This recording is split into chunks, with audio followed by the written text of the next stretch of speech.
Bonjour, c'est Ursule encore. On est le 6 janvier 2022. Alors, je viens sonner la trompette ce matin encore et je viens proclamer le retour de notre Seigneur Jésus-Christ.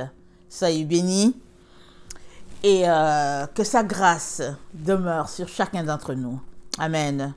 Excusez, ma voix, elle va finir par se replacer. Le matin, c'est pas toujours évident. Amen. Alors, hier soir, avant de me coucher, j'étais dans la présence du Seigneur et il m'a donné Matthieu 10, 23. Je vais vous le lire. Alors, quand on vous persécutera dans une ville, fuyez dans une autre. Je vous le dis en vérité, vous n'aurez pas achevé de parcourir les villes d'Israël que le Fils de l'homme sera venu. Amen. Alors le Seigneur me donne ça, je lis ça et je m'arrête, je me dis bon, je ne suis pas en Israël, est-ce que c'est le temps de fuir là?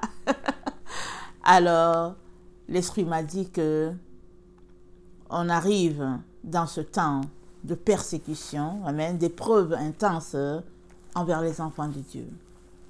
Donc on est dans ce temps-là où les épreuves vont aller intenses et les épreuves que tu auras dans ta ville ne sera pas forcément ce que l'autre aura dans sa ville ou son pays.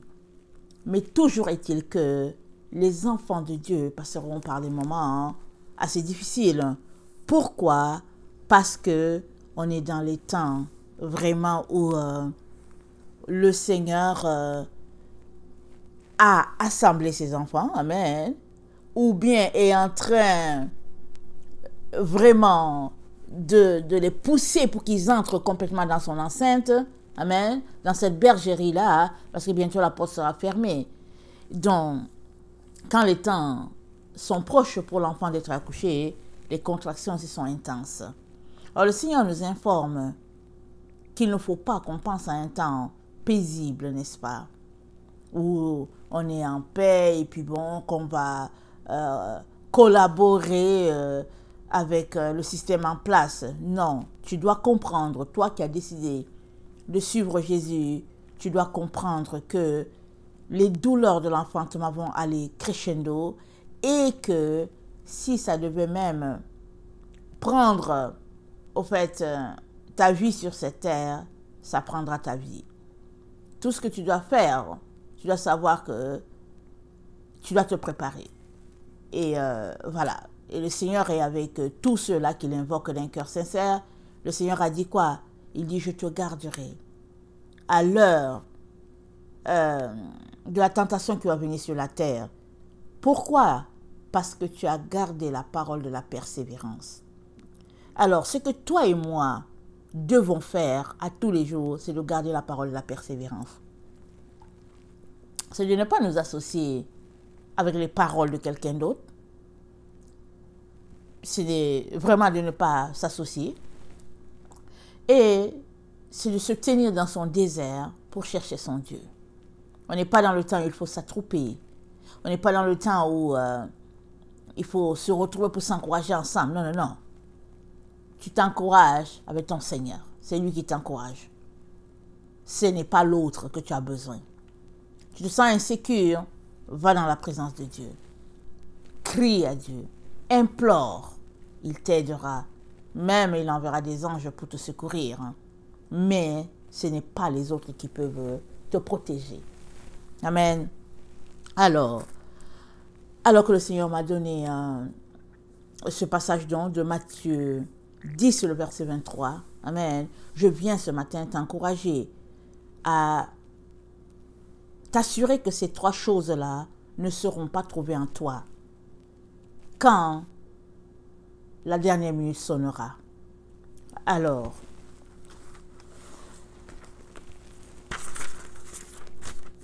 je vais lire, excusez, le passage. On va aller dans Apocalypse. Non, je pense que c'est Apocalypse 8. Attendez-moi.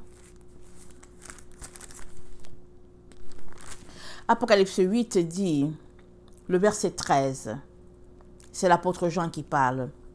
Je regardai et j'entendis un aigle qui volait au milieu du ciel, disant d'une voix forte, malheur, malheur, malheur aux habitants de la terre, à cause des autres sons de la trompette des 3 anges qui vont sonner. Malheur, malheur, malheur 3 fois, parce qu'il y a 3 anges qui vont sonner des trompettes. Et ce sera malheur si c'est qu'ils proclament de ne pas faire et trouver en toi, malheur à toi.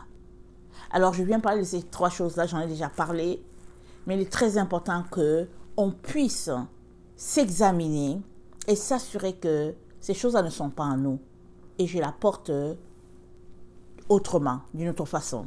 Pourquoi? Parce que souvent, on ne saisit pas forcément ce que Dieu est en train de nous demander. Alors, on va lire, on va aller dans Apocalypse 14, parce que ces 3 anges-là, ils vont sonner. Mais quand ils sonnent leur trompette là, si ces choses sont trouvées en toi, c'est déjà trop tard. Ça veut dire que dans le temps où toi et moi sommes, c'est le temps où nous devons nous débarrasser de ce que ces anges-là dénoncent. Ils dénoncent 3 attitudes que nous devons prohiber. 3 attitudes à laisser tomber immédiatement là où nous sommes là, en train d'attendre le retour du Seigneur. Ces 3 choses-là ne doivent pas être trouvées en nous, du tout, du tout. Et si nous nous rendons compte qu'ils sont là, prenons un temps de jeûne, de prière, de supplication, demandant à Dieu de nous aider à régler ce problème-là le plus rapidement possible. Parce qu'une fois que c'est trouvé en nous, ben c'est fini. C'est fini. Alors, premier élément que je mentionne, c'est avoir le cœur double. Quand l'ange va sonner sa trompette, l'un des 3 anges, quand il va sonner sa trompette, là, il ne faut pas qu'il soit trouvé en toi un cœur double. Alors, lisons. Apocalypse 14, le verset 6. Je vis un autre ange qui volait par le milieu du ciel, ayant un évangile éternel pour l'annoncer aux habitants de la terre, à toute nation, à toute tribu, à toute langue et à tout le peuple. Il disait d'une voix forte, « Craignez Dieu et donnez-lui gloire, car l'heure de son jugement est venue, et adorez celui qui a fait le ciel et la terre, et la mer, et les sources d'eau. » Amen. Alors l'ange dit, il dit que il demande de craindre Dieu, et il avait un évangile éternel à annoncer aux habitants de la terre. C'est dit quoi? Il volait au milieu du ciel, ayant un évangile éternel pour l'annoncer aux habitants de la terre. Toi et moi, nous savons tous que nous avons des évangiles, la parole de Dieu est là. Nous savons qu'elle est souvent interprétée de manière à ce qu'il n'y a pas d'éternité là-dedans. C'est-à-dire, l'évangile qui nous a été apporté, c'est un évangile complaisant.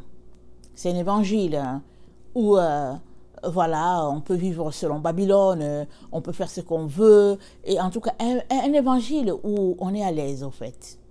On nous a présenté la parole de Dieu comme une parole où vraiment il ne faut pas exagérer, il faut quand même avoir un certain confort.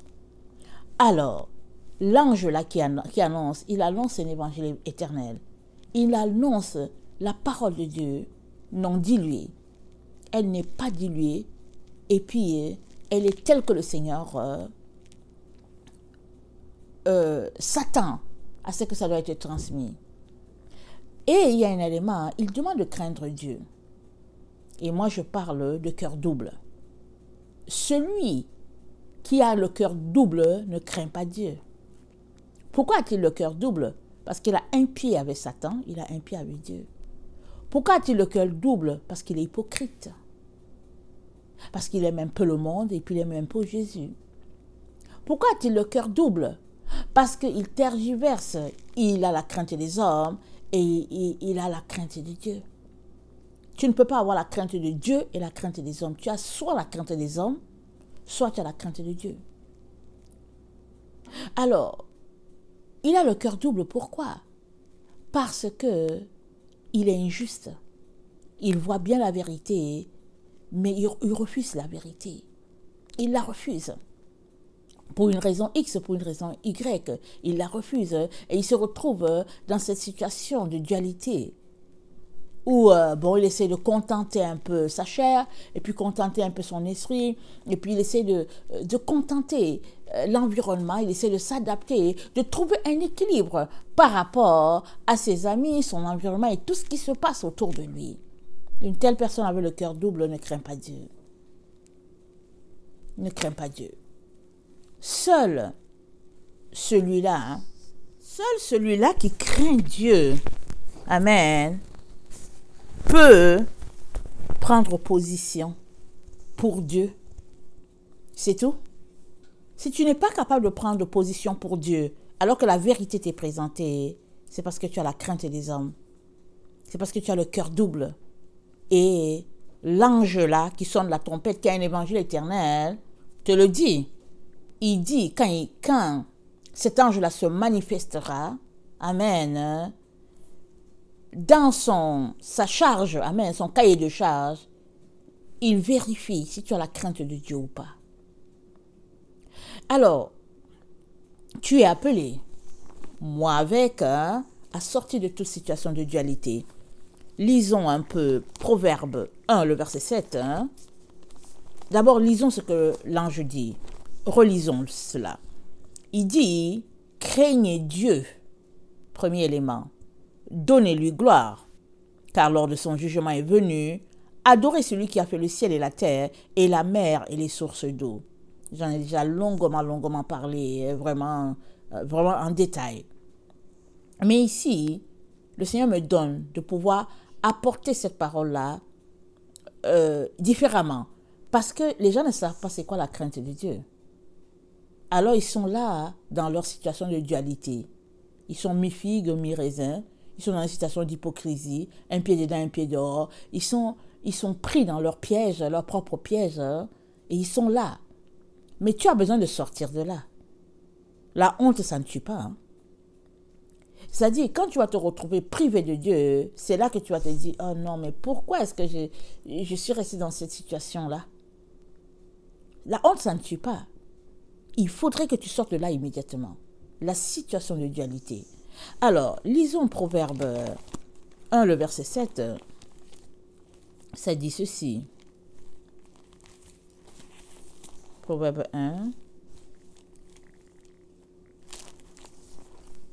Le verset 7. Excusez-moi. Ça dit, la crainte de l'Éternel est le commencement de la science. Les insensés méprisent la sagesse et l'instruction. Et ici, quand il parle de sagesse et d'instruction, il parle de Bina et puis de Hokma dans les Séphiro. Hokma, la sagesse, et puis Bina, ce qui te donne de comprendre cela. Alors, il te dit, la crainte de Dieu, c'est le commencement de la sagesse. Si tu crains Dieu, tu es juste au bas de la sagesse. Tu es là, au bas de cet édifice-là, de ce point-là qu'on appelle sagesse. Tu es au bas. Tu commences à monter cet arbre-là qui est sagesse, mais tu ne l'as pas encore monté. Ça commence par la crainte de Dieu. Si tu ne crains pas Dieu, tu ne peux pas avoir la sagesse. Tu n'auras que du faux, au fait. Tu n'auras que la sagesse de ce monde qui n'est que être insensé devant Dieu. Alors, il dit la crainte de Dieu, c'est le commencement de la science. Et les insensés, ils méprisent la sagesse. Le psaume 18.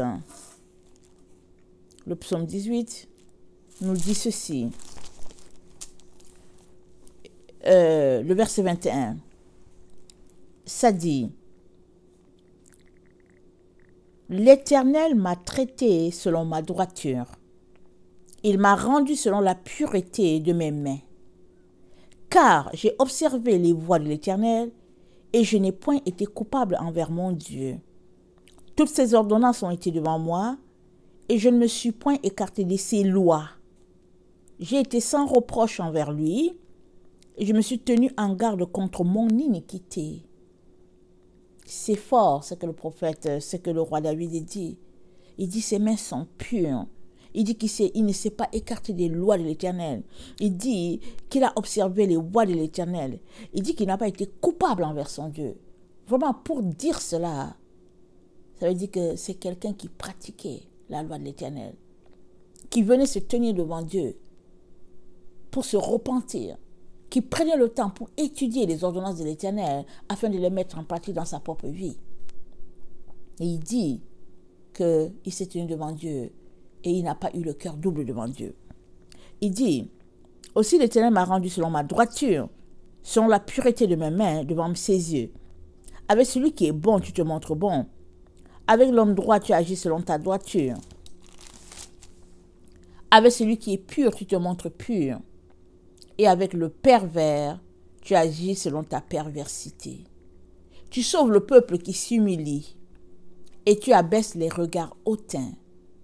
Oui, tu fais briller ma lumière. L'Éternel, mon Dieu, éclaire mes ténèbres. Avec toi, je me précipite sur une troupe en armes. Avec mon Dieu, je franchis une muraille. Amen. Alors, avec celui qui est pur, notre Dieu se montre pur. Avec celui qui est aussi pervers, il agit selon sa perversité. Crains-tu Dieu? Si tu crains Dieu, tu ne peux pas avoir le cœur double. Tu vas plutôt te repentir de t'être retrouvé dans une situation mitoyenne. Tu viendras devant Dieu. C'est-à-dire que tu régleras ce problème-là immédiatement. Parce qu'une telle situation révèle que tu crains l'homme par rapport à ce Dieu-là qui nous a créés, qui nous a façonnés. Et le verset 28 dit, tu sauves le peuple qui s'humilie. Amen. Ce n'est que celui-là qui a la crainte de Dieu qui est humble devant Dieu. L'autre qui n'a pas la crainte, il est arrogant devant Dieu. Il y a plusieurs qui pensent que Dieu c'est leur petit ami. Il y a plusieurs qui pensent qu'ils sont au-dessus de Dieu. Eux d'abord et Dieu après. Et Dieu dit ici qu'il sauve celui qui s'humilie. Pour arriver à échapper à une situation d'orgueil, c'est que tu as vraiment la crainte de Dieu. Et c'est un travail. Si en partant, tu n'as pas été élevé dans une certaine crainte de Dieu, c'est un travail. Et quand même tu aurais été élevé dans une crainte de Dieu, il arrive souvent, lors de notre parcours, qu'on pense qu'on peut raisonner Dieu. On commence à donner des arguments pour justifier nos attitudes. Et ça, ce n'est pas la crainte de Dieu du tout. Malachie 1 nous ramène l'essentiel, le plus important. Malachie 1 nous le ramène. Et j'aimerais qu'on le lise. Ça dit ceci. Le verset 6. Un fils honore son père et un serviteur son maître. Si je suis père, où est l'honneur qui m'est dû? Si je suis maître, où est la crainte qu'on a de moi? Dit l'Éternel des armées, à vous, sacrificateurs, qui méprisez mon nom. Les sacrificateurs, il ne parlait pas du bas peuple, hein? Il parlait des sacrificateurs, ceux-là qui sont supposés instruire le peuple. Et toi, tu es sacrificateur. Jésus a fait de toi roi et sacrificateur. Alors Dieu te demande, mais où est l'honneur que tu me donnes, toi qui as le cœur double là? Où est l'honneur que tu me donnes? Il dit, dit l'Éternel des armées à vous sacrificateurs qui méprisez mon nom, et qui dites, en quoi avons-nous méprisé ton nom? Vous offrez sur mon autel des aliments impurs. Waouh! Et vous dites, en quoi avons-nous profané? Si en disant, la table de l'Éternel est méprisable, quand vous offrez un sacrifice, une bête aveugle, n'est-ce pas mal? Quand vous offrez une boiteuse ou infirme, n'est-ce pas mal?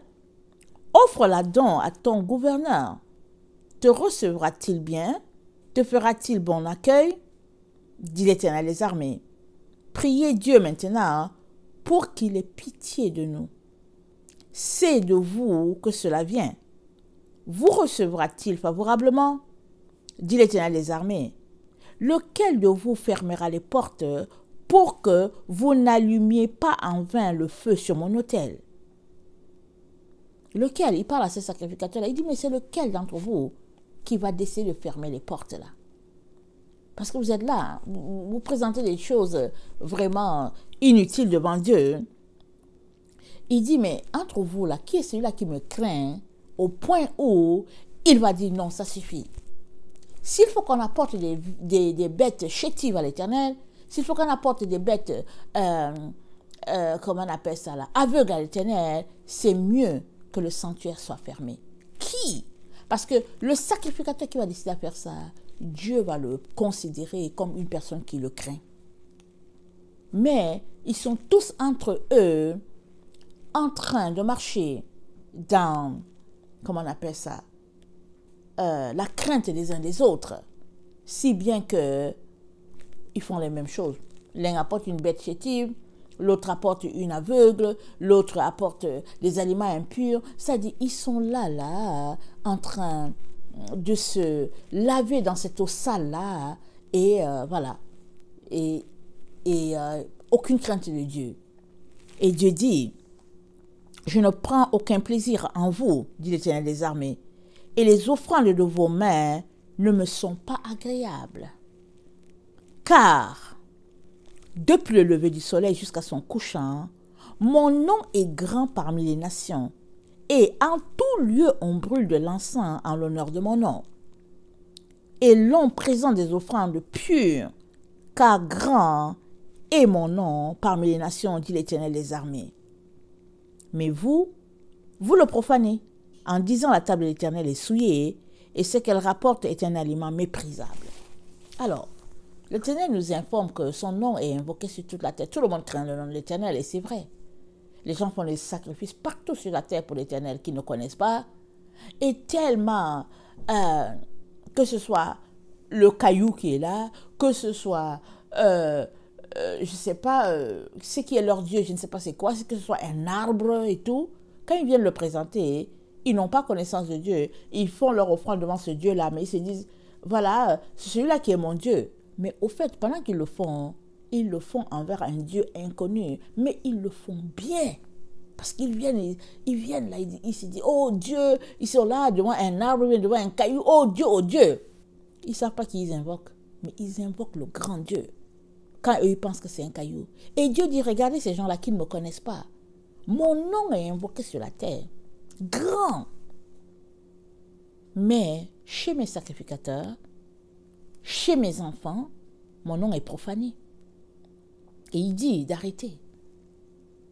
Il nous dit d'arrêter d'avoir le cœur double. D'arrêter de le prendre pour notre petit ami. Beaucoup, je l'ai déjà plusieurs fois dit, beaucoup sont dans une situation de péché parce qu'ils ne réalisent pas que Jésus-Christ est Dieu. Ils ne réalisent pas. Ils pensent que Jésus-Christ, c'est le Fils de Dieu, dont un enfant, leur frère à eux. Alors, d'enfant à enfant, de frère à frère, Jésus-Christ va comprendre que c'est difficile. Lui, il était Dieu sur la terre, alors il a pu dompter le péché, mais moi je suis un humain, alors Jésus-Christ va comprendre. Donc beaucoup, ils ont cette attitude-là. Et ils demeurent dans leur péché, dans ce raisonnement-là qui ne tient pas. Mais s'ils réalisaient, s'ils s'arrêtaient et connectaient avec le fait que Jésus-Christ est Dieu, les choses seraient différentes. Mais Jésus-Christ est Dieu. C'est dit quoi? Il s'est dit que la parole s'est incarnée, elle est devenue chair. Mais la parole, elle vient d'où? La parole de Dieu. Dieu, la parole, elle est devenue une personne. Donc, tu peux persister dans ta voix vraiment de tiédeur, ta voix timide envers le Seigneur, ou bien tu peux donner ton 100%. Et quand tu donnes ton 100%, c'est là que commence la crainte de Dieu. Dieu, on ne l'aime pas à moitié ou à 75%. On l'aime en totalité. Parce que le 2% que tu laisses de côté, c'est ce 2% qui va t'emporter loin de Dieu. Pourquoi as-tu laissé ce 2%? Pour qui l'as-tu laissé? Ce 2% t'enterrera. Il est très important de donner son 100% à Dieu. Le deuxième élément, c'est l'esprit et la pensée de Babylone. Que l'esprit, la pensée de Babylone ne soit pas trouvée en chacun d'entre nous. Alors, regardons Jérémie 6, le verset 15. Ça dit ceci. Le verset 15, ça dit « Ils seront confus, car ils commettent des abominations. Ils ne rougissent pas, ils ne connaissent pas la honte. C'est pourquoi ils tomberont avec ceux qui tombent. Ils seront renversés quand je les châtierai, dit l'Éternel. Ainsi par l'Éternel, placez-vous sur les chemins. Regardez et demandez quels sont les anciens sentiers. Quelle est la bonne voie? Marchez-y, et vous trouverez le repos de vos âmes. Mais ils répondent, nous n'y marcherons pas. J'ai mis près de vous des sentinelles. Soyez attentifs au son de la trompette. Mais ils répondent, nous n'y serons pas attentifs. C'est pourquoi écoutez, nations. Sachez ce qui leur arrivera. Assemblée des peuples, écoute, terre. Voici, je fais venir sur ce peuple le malheur, fruit de ses pensées, car ils n'ont point été attentifs à mes paroles. Ils ont méprisé ma loi.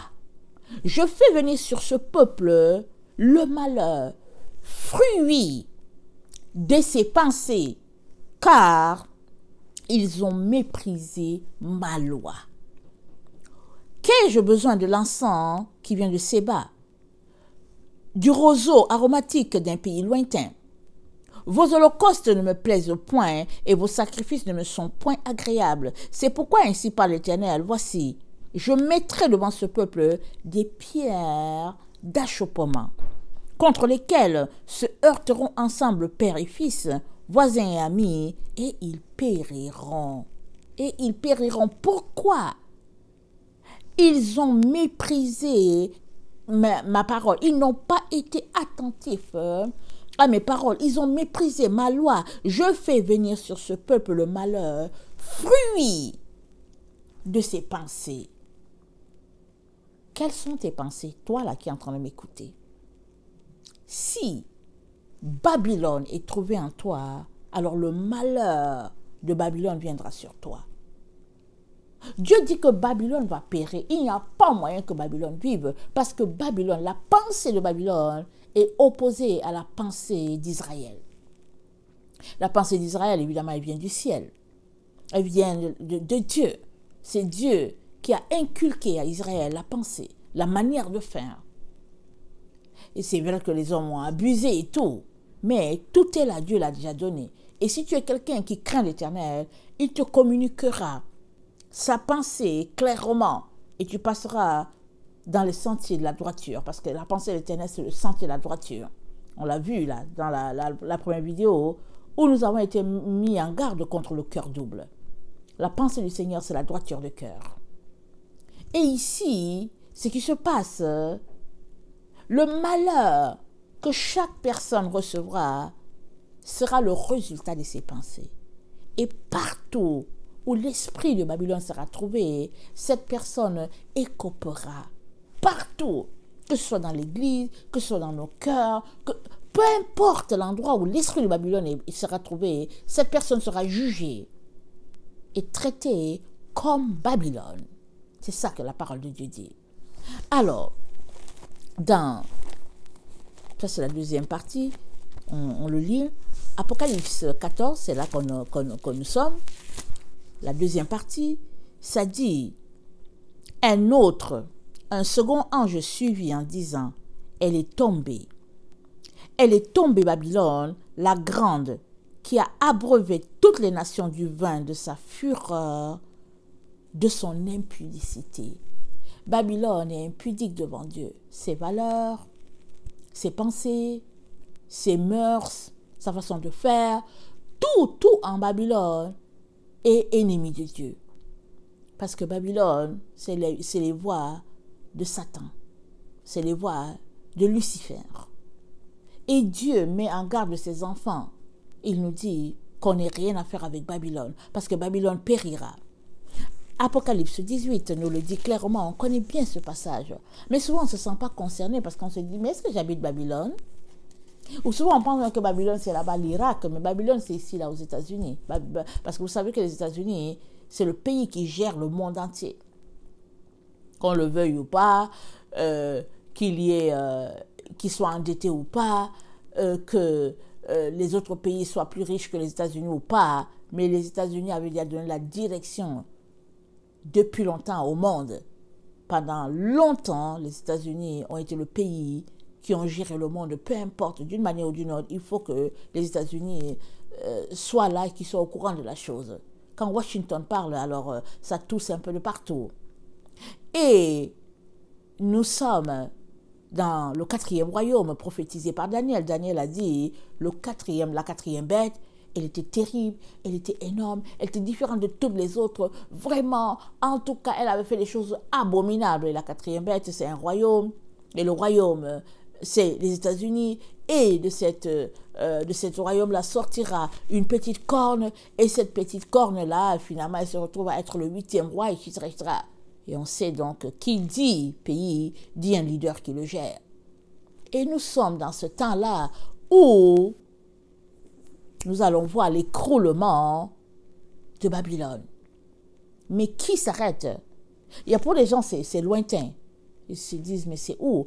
Mais regardez, je ne sais pas si je l'ai déjà... Oui, je l'ai dit une fois. Le Seigneur m'a dit, pendant que je fais des recherches pour apporter les enseignements, le Seigneur m'a dit de ne pas négliger ce qui se passe au niveau des astres, au niveau de la météo, peu importe. Et regardez, attendez, où est-ce que je l'ai vu? Voilà. Dans Apocalypse 16, c'est dit,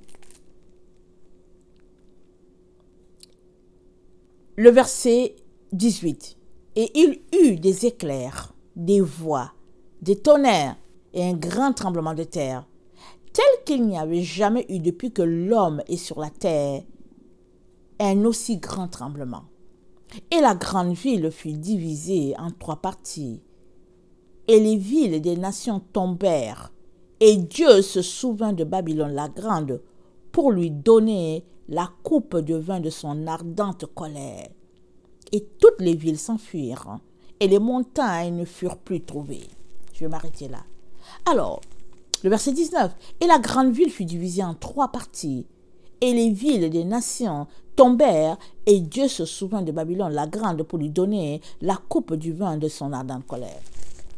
Si vous allez en ligne, amen, et que vous tapez, attendez, ça m'échappe, donnez-moi quelques secondes, et que vous tapez, je pense l'éclipse, si vous tapez prochaine éclipse solaire aux États-Unis, je vous conseille de taper ça, vous allez voir que il y a une croix sur la carte des États-Unis. Il y a une croix en forme de X sur la carte des États-Unis. Et cette croix en forme de X, ça se présentera en 2024 et ça annonce un tremblement de terre. Et pourquoi je suis allée taper ça? C'est parce que le Seigneur était en train de me parler, il me donnait un enseignement. Et je suis allée constater ce qui se passait au fait. Donc, il est très important de fonctionner avec ces informations-là que nous avons. Parce que nous sommes dans une époque où la technologie nous donne des confirmations de ce que Dieu fait. Amen. Alors, on doit se renseigner. On doit savoir qu'est-ce qui se passe. Et vous savez que les gens ont retrouvé l'année où Jésus-Christ est mort juste par ce phénomène-là. Avec le phénomène au niveau du ciel, ils ont remonté, et ils ont vu l'éclipse qui s'était passée alors que Jésus-Christ mourait sur la croix. Et le tremblement de terre qui a eu lieu, et quelque chose de grandiose, un fracas dans l'atmosphère, et ils ont compris que c'était là, voilà le temps où Jésus-Christ est mort. Et puis c'est comme ça qu'on a pu trouver l'année où il est mort. Alors, Dieu dit une chose, il dit qu'il va juger Babylone, et elle écopera, c'est ça que c'est dit. Mais la vérité est que ce sera le jugement aussi de toutes les nations, parce que si Babylone s'écroule, toutes les nations qui se sont abreuvées de son impudicité s'écrouleront aussi. Et puis si on continue de lire, on va voir comment, au verset 19, c'est dit, et ils jetaient la poussière sur leur tête et ils pleuraient, ils étaient dans le deuil, ils criaient, ils disaient, malheur, malheur, la grande ville, où se sont enrichis par son opulence tous ceux qui ont les navires sur la mer. En une seule heure, elle a été détruite. Et le verset 20 dit, ciel, réjouis-toi sur elle, et vous, les saints, les apôtres, les prophètes, réjouissez-vous aussi, car Dieu vous a fait justice en la jugeant. Parce qu'au fait, si Babylone ne tombe pas, ce sera que les prophètes ont menti, ce sera que les apôtres n'ont pas fait leur travail, ils ont raconté n'importe quoi, c'est pas arrivé, etc., etc. Et Dieu nous dit que on est dans le temps où Babylone va s'écrouler. Mais si vous êtes honnête envers vous-même, essayez de regarder. Depuis 2020 ou bien depuis 2019, l'économie ne fait que s'écrouler. L'inflation, elle est à un niveau terrible. Et en plus de cela, on est rendu à être confiné par-ci, par-là, par moment, et vient rapidement le temps où une certaine catégorie de personnes seront confinées et puis n'auront pas le droit de sortir, et puis etc., etc. Pourquoi? Parce qu'on est dans les temps qui annonce la fin de Babylone et le début d'une autre nation qui n'est autre que le règne millénaire de notre Dieu sur cette terre. Alors, la crainte de Dieu te pousse à sortir de Babylone le plus rapidement possible et à aller t'humilier devant Dieu pour dire, Seigneur, aide-moi. J'ai encore toutes ces choses-là que j'aime. Seigneur, aide-moi. Mais aussi,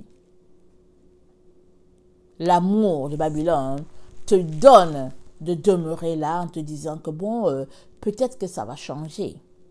Alors tu es là, tu espères que tu pourras disposer de ton argent, de tes biens, de ton bateau, et puis voyager, et puis tout ça. Mais tout ça, c'est fini. Si tu sais que c'est fini, tu ne viens pas devant Dieu à 90%, ou bien à 95%, ou bien à 75%. Tu viens devant Dieu à 100% pour dire, Seigneur, tu sais quoi? Je l'ai raté. J'ai mal fait le truc. J'ai mal fait ce que tu attendais de moi.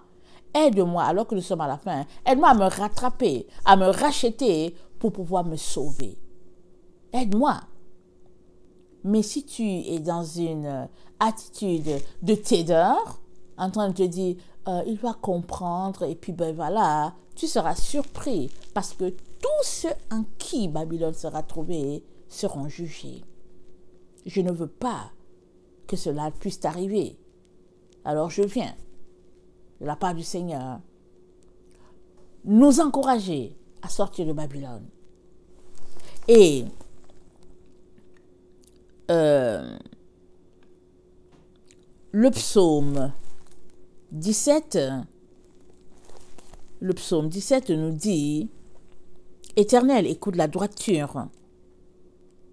Éternel, écoute la droiture. Sois attentif à mes cris. Prête l'oreille à ma prière, faite avec des lèvres sans tromperie. Que ma justice paraisse devant ta face, que tes yeux contemplent mon intégrité.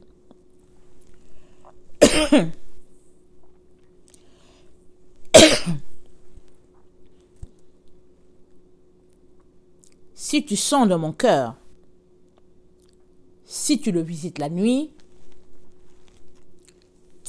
si tu m'éprouves, tu ne trouveras rien.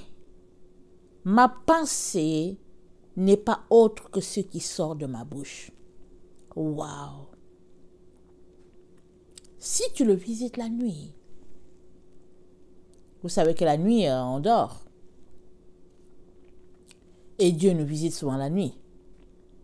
Et quand tu te réveilles en sursaut, c'est ce qu'il y a dans ton cœur qui sort. Le psalmiste a dit, non, pas le psalmiste, c'est Salomon. Salomon a dit,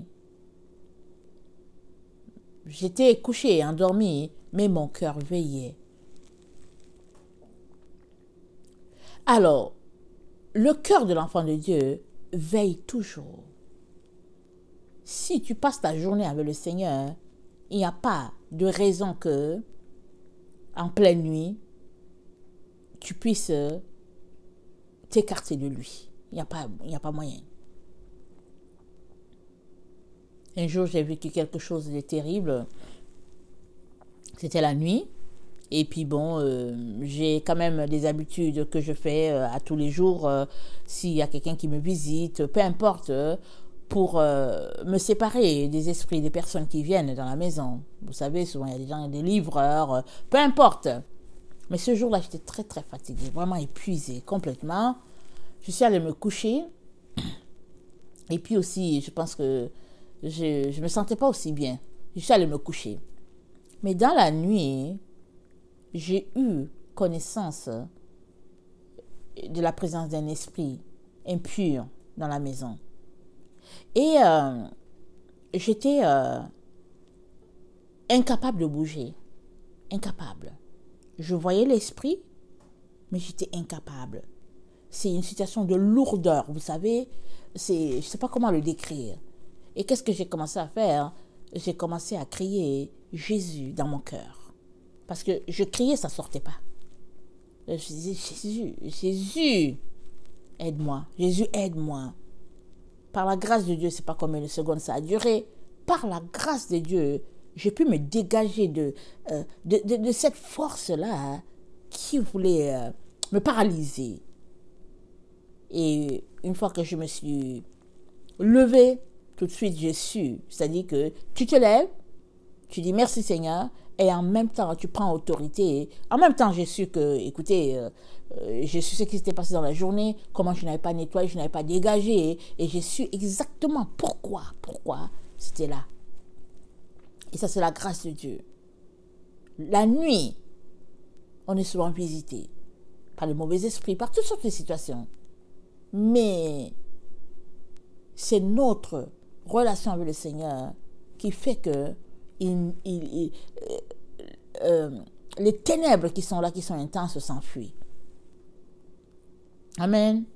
Alors il dit, si tu m'éprouves, tu ne trouveras rien.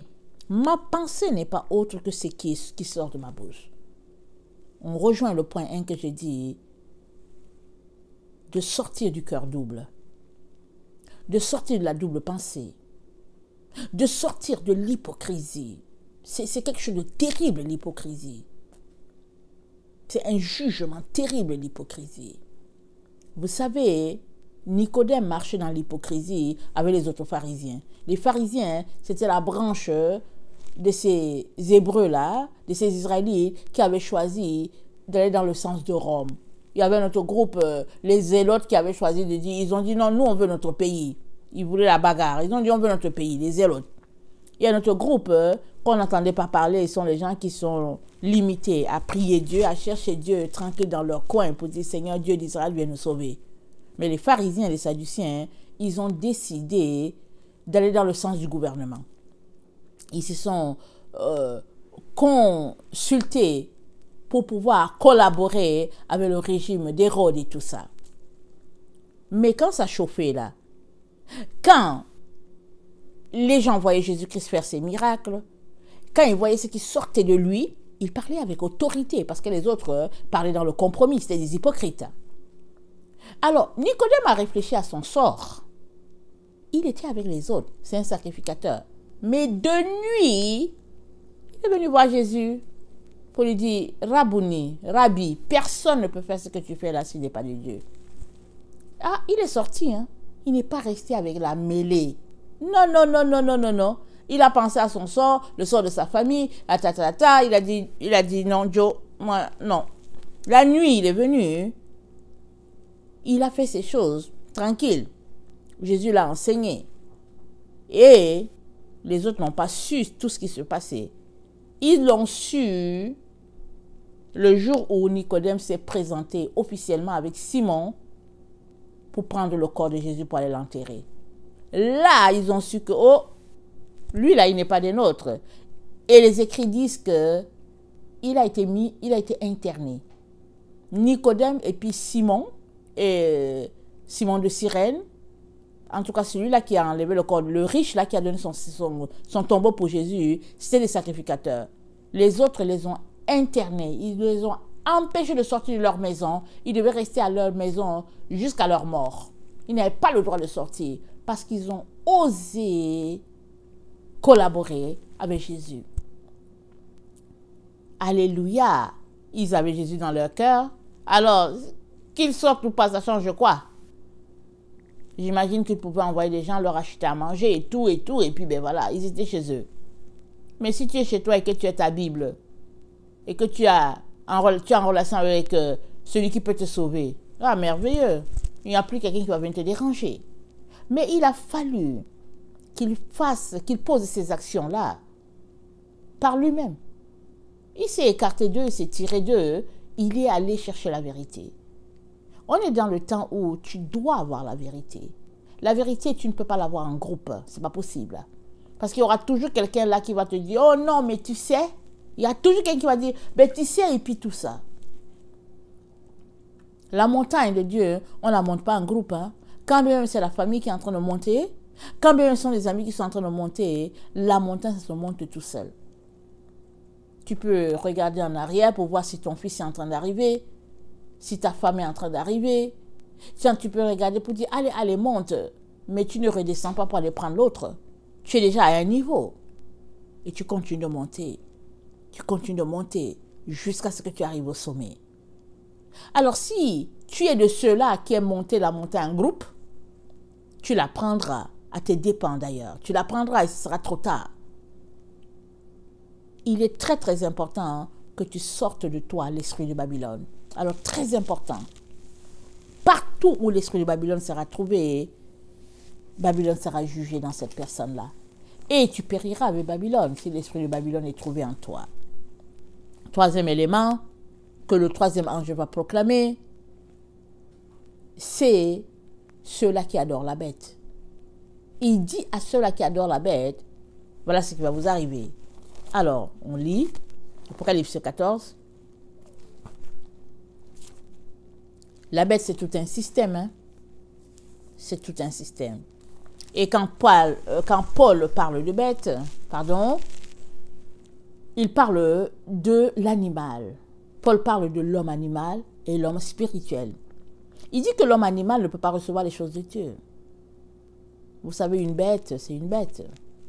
Les animaux et nous, vraiment, c'est pas le même type de pensée entre l'animal et puis l'être humain. Et Dieu nous a dotés de la capacité d'être, entre guillemets, des dieux. Jésus-Christ a dit, vous êtes des dieux. C'est-à-dire, il nous a permis, par sa mort, sa résurrection, d'être comme Dieu, si nous le voulons. C'est dans un temps d'intimité avec le Seigneur. Mais si tu n'as pas cette communion avec le Seigneur, tu es comme un animal. Alors, il te dit, Paul, l'homme animal, ne peut pas recevoir les choses de l'homme spirituel. Il ne peut pas. C'est folie pour lui. Et nous sommes dans le temps où nous devons nous dissocier. de tout ce qui est associé à un système. Parce que un système qui est dépourvu de Dieu, c'est comme si c'est un animal qui fonctionnait, c'est une bête qui fonctionnait. C'est ça que ça veut dire, la marque de la bête. Alors, Apocalypse 14, le verset 9 nous dit, un troisième ange les suivit en disant d'une voix forte, si quelqu'un adore la bête et son image et reçoit une marque sur son front ou sur sa main, il boira lui aussi du vin de la fureur de Dieu, versé sans mélange dans la coupe de sa colère, et il sera tourmenté dans le feu et le soufre devant les saints anges et devant l'agneau. Et la fumée de leur tourment monte au siècle des siècles, et ils n'ont de repos ni jour, ni nuit, ceux qui adorent la bête et son image, et quiconque reçoit la marque de son nom. Vous savez, en lisant Apocalypse, il y a un endroit où c'est dit, les gens chercheront la mort, ils ne la trouveront pas. Ils voudront mourir, mais la mort fuira loin d'eux. Parce qu'ils auront été tellement transformés par la technologie que la technologie va prendre le dessus. Parce que vous savez, ces derniers temps, ils prônent une longue vie, les gens qui peuvent vivre 200 ans, 300 ans, etc., etc. Vous savez, là où l'être humain est rendu, il peut arriver là. Parce que avec du fil partout sur toi, et puis bon, un niveau de technologie vraiment avancé, c'est des choses qui sont possibles. Mais quand on est rendu à vivre 100 ans, 120, 200, sans Dieu, à quoi cela sert-il? Alors, les gens voudront mourir, mais pas moyen. Il est important que tu ne te retrouves pas pris à ce piège-là. C'est pourquoi je ne cesse de dire à tous ceux-là qui m'écoutent, s'il t'est arrivé de t'injecter ou bien t'ingurgiter ou bien de prendre un liquide quelconque qui aurait souillé ton corps, je t'encourage à aller devant Dieu pour pleurer, supplier, parce que Dieu seul peut purifier ton système. Dieu seul, c'est Dieu seul qui peut assurer un miracle à ton système. Sinon, on ne sait jamais ce que les gens mettent dans toute leur composition.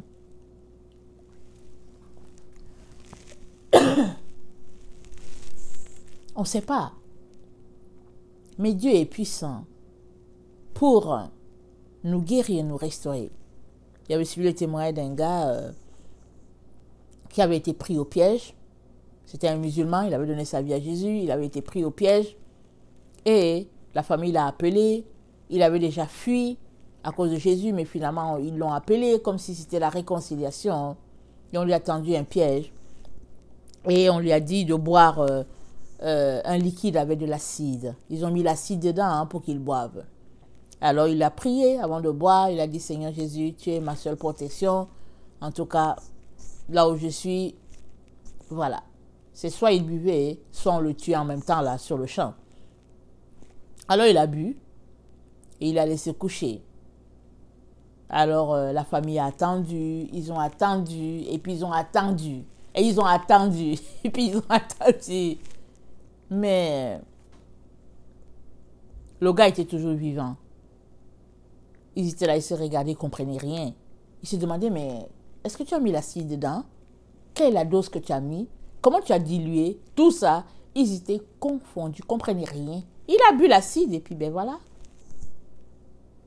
Finalement, c'est le même gars qui, le Seigneur lui a dit de sortir du village. Il est parti parce que le Seigneur lui a dit, tu as bu l'acide, ça n'a pas marché. La prochaine fois, ils vont t'attendre avec des flèches. Vous savez, les peuples qui vivent dans les villages, souvent, ils ont une façon de se défendre assez sophistiquée. Et quand la flèche t'atteint, souvent, c'est des flèches empoisonnées. Alors le Seigneur lui a dit, sors de là immédiatement et ne reviens pas. Parce que comme l'acide n'a pas eu raison de toi, ce sera les flèches qu'ils vont tirer sur toi. Alors lui, il a quitté le village. Il est parti là où le Seigneur lui a indiqué. Et un jour, quelqu'un est venu le chercher en courant. Il dit, ton père est en train de mourir. il est à l'hôpital, il demande après toi. Il est en train de périr, ton père. Il a couru au chevet de son père et c'est lui qui a encore donné Jésus-Christ à son père. Son père qui lui avait mis l'acide qui lui avait demandé de boire l'acide. Donc, il a conduit Jésus-Christ, il a conduit le Père à Jésus avant qu'il ferme les yeux. Mais lui, il était toujours là. Tout cela pour dire que si tu as pris un liquide là, si tu invoques le Seigneur, il est capable de t'aider. Mais si tu demeures dans un état d'orgueil et que tu te dis il n'y a rien là, ça je peux te dire que vient rapidement le temps où tu ne pourras plus te repentir. Et ce serait dommage. Tu diras, pourquoi est-ce que je n'ai pas pratiqué la repentance? Surtout, si tu as cette pensée-là qu'une fois qu'on est sauvé, ou bien une fois qu'on a donné notre vie à Jésus, on n'a plus besoin de se repentir. Il y a beaucoup de chrétiens comme ça. Ils se disent, non, je n'ai pas besoin de me repentir, Jésus est dans ma vie. Donc, ils font tout ce qu'ils veulent, ils commettent tous les péchés, ils n'ont pas besoin de se repentir. Jésus est là. Alors, si tu fais partie de ceux-là, alors ce serait dommage. Mais moi, je t'encourage. Va demander pardon pour les actions que tu as posées. Dieu te pardonnera. Il ne dédaigne pas un cœur brisé et contrit. Alors, Apocalypse 14, le verset 9 à 11, on l'a lu. C'est dit, un autre ange, un troisième ange les suivit en disant d'une voix forte, si quelqu'un adore la bête et son image, et reçoit une marque sur son front ou sur sa main, il boira lui aussi du vin de la fureur de Dieu. Verse sans mélange dans la coupe de sa colère. Il sera tourmenté dans le feu et le soufre devant les saints anges et devant l'agneau. Et dans Apocalypse 15, c'est dit, puis je vis dans le ciel un autre signe, grand et admirable, 7 anges qui tenaient 7 fléaux, les derniers, car par eux s'accomplit la colère de Dieu. Donc vous voyez, voici déjà un signe que on sera sur la terre. Amen. Quand ces fléaux-là vont arriver, quand les jugements de Dieu vont pleuvoir, on sera sur la terre. Ils vont pleuvoir les jugements de Dieu. Les enfants de Dieu, ils seront dans un corps transformé. Et les autres subiront tout simplement ce qui va arriver. Et pendant que les jugements de Dieu sont en train de s'appliquer, de se répandre, ou bien pendant que les jugements de Dieu seront en train de se répandre sur la terre, il y a aussi ceux-là qui seront là en train de se repentir et qui entreront aussi dans leur œuvre, dans leur transformation, la transformation de leur chair. Parce qu'ils pratiqueront la repentance et ils vont voir que la situation est critique, ils vont crier à Dieu. Et puis, bon, ce sera vraiment un temps intense d'épreuve pour la chair. Parce que nous sommes faits de chair, nous sommes faits de boue, n'est-ce pas? Mais Dieu est au milieu de tout cela qu'il invoque d'un cœur sincère, pas d'un cœur double. Alors, et je vis comme une mer de verre, le verset 2, mêlée de feu, et ceux qui avaient vaincu la bête, et son image, et le nombre de son nom, debout sur la mer de verre, ayant les harpes de Dieu. Ils avaient vaincu la bête. Ça veut dire qu'il y a possibilité de vaincre la bête. Si du moins tu le veux, il y a possibilité. Mais ce n'est pas sans épreuve. On ne peut pas avoir tout. On ne peut pas avoir le beurre, le fromage, le pain, et puis tout. Et puis souvent, c'est tout ce qu'on veut. On veut tellement une vie de facilité. Mais vous savez que la vie de facilité, ça ne nous aide pas. C'est dans le combat qu'on acquiert les éléments nécessaires pour résister. Ce n'est pas quand on te donne tout, tu ouvres la bouche, on met tout à ta bouche. C'est pas ça. C'est quand tu es dans l'épreuve, dans les combats. C'est là que tu acquiers le combat. Amen. Tu acquiers la capacité de te battre. C'est là. Alors, c'est dit au verset 3 d'Apocalypse 15, il chante le cantique de Moïse, le serviteur de Dieu, et le cantique de l'agneau en disant, tes œuvres sont grandes et admirables. Seigneur Dieu Tout-Puissant, tes voies sont justes et véritables, roi des nations. qui ne craindrait, Seigneur, et ne glorifierait ton nom, car seul tu es saint. Et toutes les nations viendront se prosterner devant toi parce que tes jugements ont été manifestés. Amen. Alors, ce groupe-là, ils ont reconnu que seul Dieu est saint. Ils n'ont pas eu peur d'y laisser leur vie physique.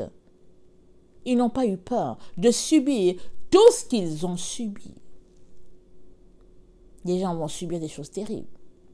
La souffrance, elle est déjà terrible. Mais ils sont allés jusqu'au bout de leur souffrance. Et nous sommes vraiment dans ce temps-là où, s'il y a une chose qui nous reste à faire, c'est de persévérer.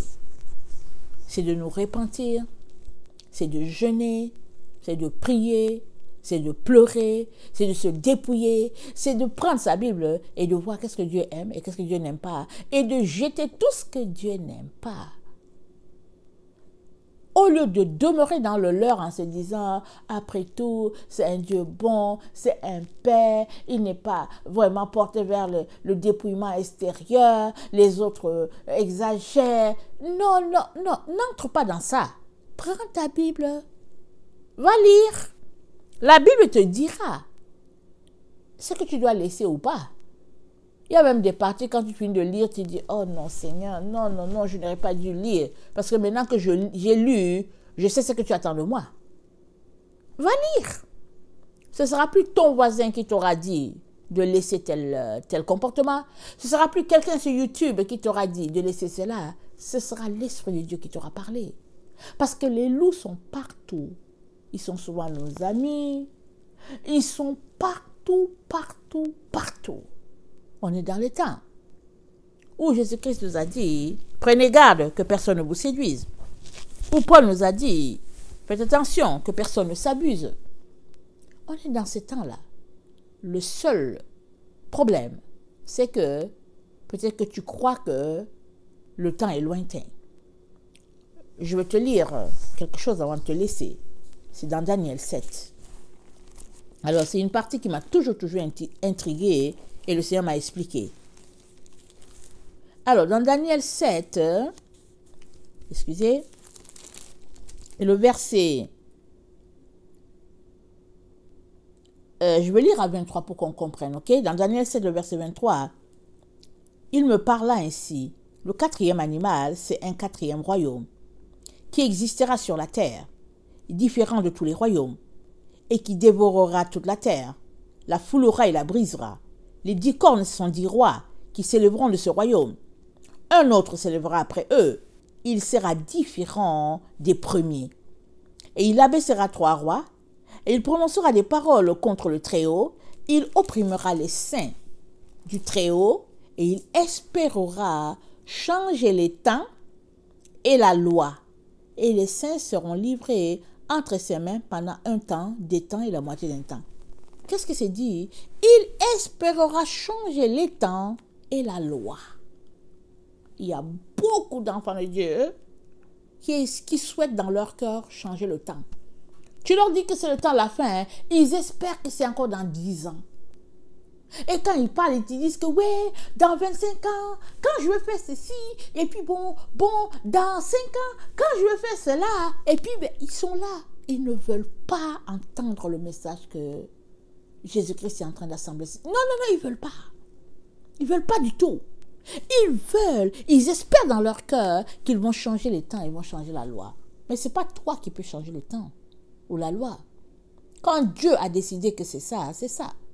Il a dit à Israël, il dit, écoutez, quand il va pleuvoir, vous levez les yeux au ciel, vous dites que, ah oui, il va pleuvoir, et puis bon, il va faire soleil. Il dit, mais comment vous faites pour savoir ça, et puis vous ne distinguez pas le temps dans lequel nous sommes? Il n'y a que les hypocrites qui ne distinguent pas le temps dans lequel nous sommes. Ils ont un double cœur. Quand ça les arrange, ils disent que oui, c'est le temps, pressons-nous. Et quand ça les arrange pas, ils disent que mais non, c'est pas maintenant, et puis bon, voilà. Mais on est complètement à la fin, de la fin. S'il y a des jours qui nous restent, c'est parce que Dieu use de patience et de bonté encore envers nous. Mais nous sommes complètement à la fin. Si on retourne à ce que je vous ai dit dès le départ, Dieu m'a donné Matthieu 10, le verset 23. Tu t'arrêtes, tu te dis, ok Seigneur, est-ce qu'il faut que je fuis là? Il faut que je quitte la ville? Seigneur, qu'est-ce qu'il faut faire? Mais il dit, c'est pour vous informer que que commencera des périodes très sévères, très intenses envers les enfants de lumière. Pour le moment, les choses semblent calmes parce que, écoutez, il y a eu quand même les fêtes de fin d'année, les gens sont en train de se repositionner, et puis on a l'impression que, tout ira de façon vraiment comme d'habitude. Mais autant ils nous ont pris par surprise en 2020, autant la tactique de l'ennemi, c'est de te prendre par surprise. Si vous vous rappelez, Jésus-Christ était avec ses disciples, et puis ils ont pris la Sainte Seine, et après, il leur a dit, allez, hâtez-vous, l'ennemi arrive, allons-y, allons-y. Allons-y.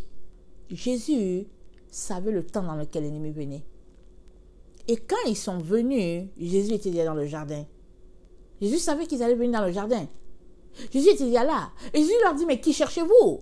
La Bible nous dit qu'ils sont d'abord tombés, certains sont tombés, ils sont relevés. Ils n'ont même pas réalisé que c'était la puissance de Dieu. Et Jésus leur dit encore, qui cherchez-vous? Ils disent, on cherche Jésus. Il dit, me voici. Mais Jésus avait anticipé le temps. Il anticipait toujours le temps. Il savait ce qui se passait. Mais ce n'est pas juste réservé pour Jésus. Toi aussi, le Seigneur veut que tu saches ce qui se passe. Il veut que tu saches ce qui arrive. Il veut cela. Mais si tu n'as pas le temps à consacrer, à chercher la face de Dieu, pour savoir comment tu dois te comporter, tu seras surpris, tu seras surprise. Et ça, c'est pas bon. Amen. Que le Seigneur nous donne de nous débarrasser de ces trois choses-là, qu'ils ne soient pas trouvés chez nous. Le cœur double, l'esprit de Babylone, et puis pratiquer les œuvres de la bête et prendre sa marque. Soyez bénis. Je vous aime beaucoup et Dieu davantage. Maranatha, Jésus revient. Amen et amen. Soyez bénis.